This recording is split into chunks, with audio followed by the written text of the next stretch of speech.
मध्य प्रदेश में होने वाले विधानसभा चुनाव में एक बार फिर से बीजेपी की सरकार बने, इसको लेकर शहर में लगातार कई दिग्गज नेता पत्रकार वार्ता ले रहे हैं। जहां बीते दिन हिमाचल प्रदेश के पूर्व मुख्यमंत्री की बीते दिन हुई प्रेस वार्ता के बाद शुक्रवार को केंद्रीय वित्त मंत्री निर्मला सीतारमण इंदौर पहुंची और मीडिया से रूबरू हुई। 17 तारीख को होने वाले मतदान को लेकर निर्मला सीतारमण ने बीजेपी सरकार फिर से बनने की बात कही और भाजपा की केंद्र तथा राज्य सरकार की जमकर तारीफ की और सरकार की योजनाओं का बखान भी किया। निर्मला सीतारमण ने कांग्रेस को आड़े हाथों लिया तो वहीं महंगाई को कंट्रोल करने तथा बेरोजगारी दूर करने को लेकर भी पत्रकारों के सवालों के जवाब दिए। मध्य प्रदेश में बीजेपी की सरकार बनने को लेकर उन्होंने दावा किया।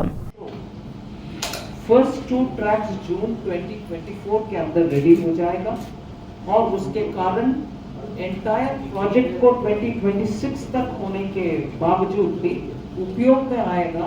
At least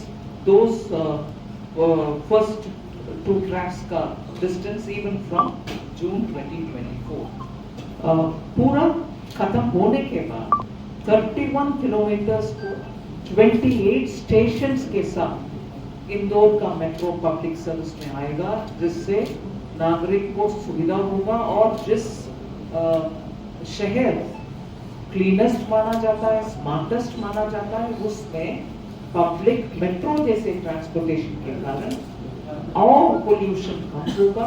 It will be one of the most efficient public transport facility.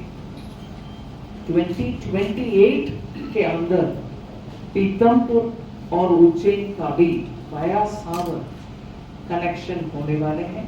इसीलिए एक कॉम्प्रिहेंसिव प्लान के तहत मेट्रो का जाल बिछा रहे हैं, ना कि ओनली वन सिटी मेट्रो। इसमें पूरे इंडस्ट्रियल इलाका और मध्य प्रदेश का कनेक्टिविटी का प्लान है। फिर मैं याद दिलाना चाह रही हूँ 19 फरवरी 2020 को एशिया में ही largest bio CNG plant Indore में प्रधानमंत्री जी ने इनॉग्रेट किया। फिर 14 सितंबर 23 को 2 IT पार्क का भी उद्घाटन हुआ। ऐसे ही लाइट हाउस प्रोजेक्ट के तहत अक्टूबर 23 में 1024 रेसिडेंशियल यूनिट्स का कंस्ट्रक्ट करके हैंडओवर भी हुआ। इससे बड़ा विषय पब्लिक ट्रांसपोर्ट के नजरिया से Indore will be one of the biggest rail hubs for central India. 6 direction में रेल कनेक्टिविटी इंदौर केंद्रित होने वाले हैं। उसका काम शुरू हो गया है। ऑलरेडी आपको मालूम है कि कैबिनेट के द्वारा इंदौर, मऊ, खांडवा और अकोला रेल लाइन का अप्रूवल मिल गया। ऐसे इंदौर मनमाड, इंदौर दाहोद और इंदौर जबलपुर रेल लाइन का भी अप्रूवल हो गया है। मगर ये सब शुरुआत है। Ultimately rail hub for central India Indore बनने वाले हैं।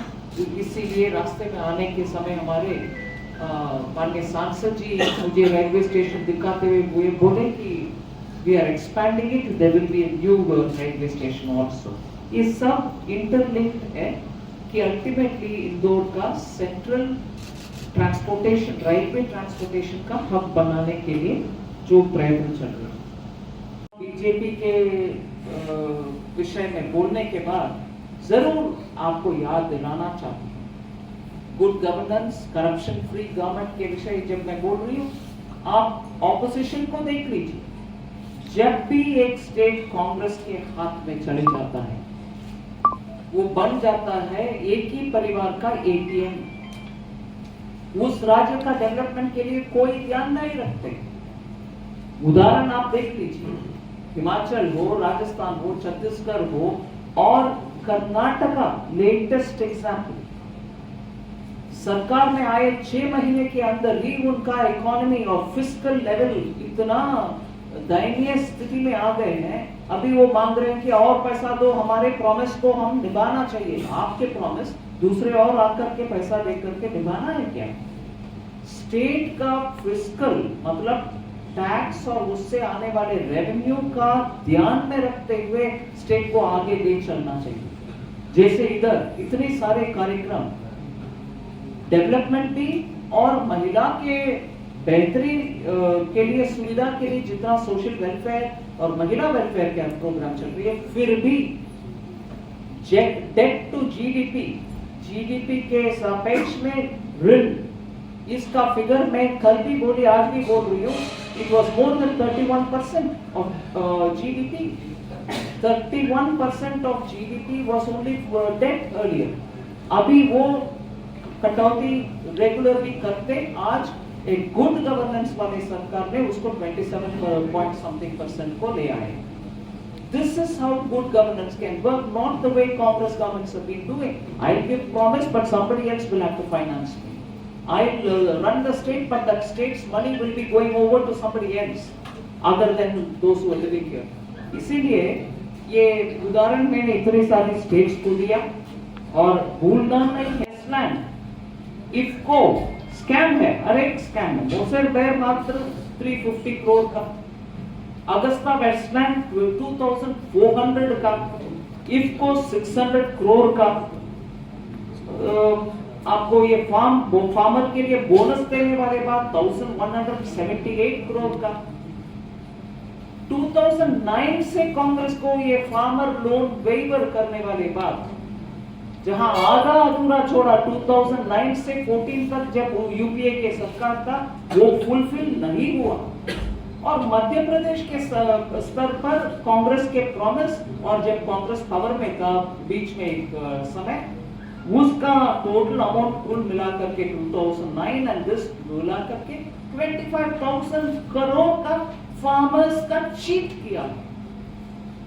फार्मर्स को गलत फहमी दे करके कंप्लीटली गुमराह करके छोड़ दिया. और उसका जवाब आज कोई देने वाले नहीं है. कांग्रेस में आप पूछ कर देख लीजिए, कोई देने वाले नहीं. इधर उधर के बात बोले. किसान को गुमराह करने में कांग्रेस से ज्यादा कोई नहीं हो सकता है. पॉवर्टी इरेडिकेशन के लेक्चर 1975 से हम सुन रहे हैं. पॉवर्टी मिटाने के कोई कदम इन्होंने उठाए नहीं. सो इससे ज्यादा ना कहते हुए, कांग्रेस के ऊपर जनता के भरोसा हर बार एक सपना जो अधूरा रहता है वैसे ही है. कांग्रेस के प्रॉमिस के ऊपर भरोसा करना, वो सपना साकार नहीं होगा कभी. मगर बीजेपी के द्वारा आप देख रहे हैं, केंद्र सरकार भी, राज्य सरकार भी. मैं एक और बार पूरे केंद्र सरकार से मध्य प्रदेश के लिए कितना मिला, कौन सा टैक्स के द्वारा, कौन सा ग्रांट के द्वारा, कौन सा कुछ और स्कीम के द्वारा, इस विषय में ना चल रही हूँ. मगर इतना स्पष्ट एक विषय है. एक और छोटी सी बात मैंने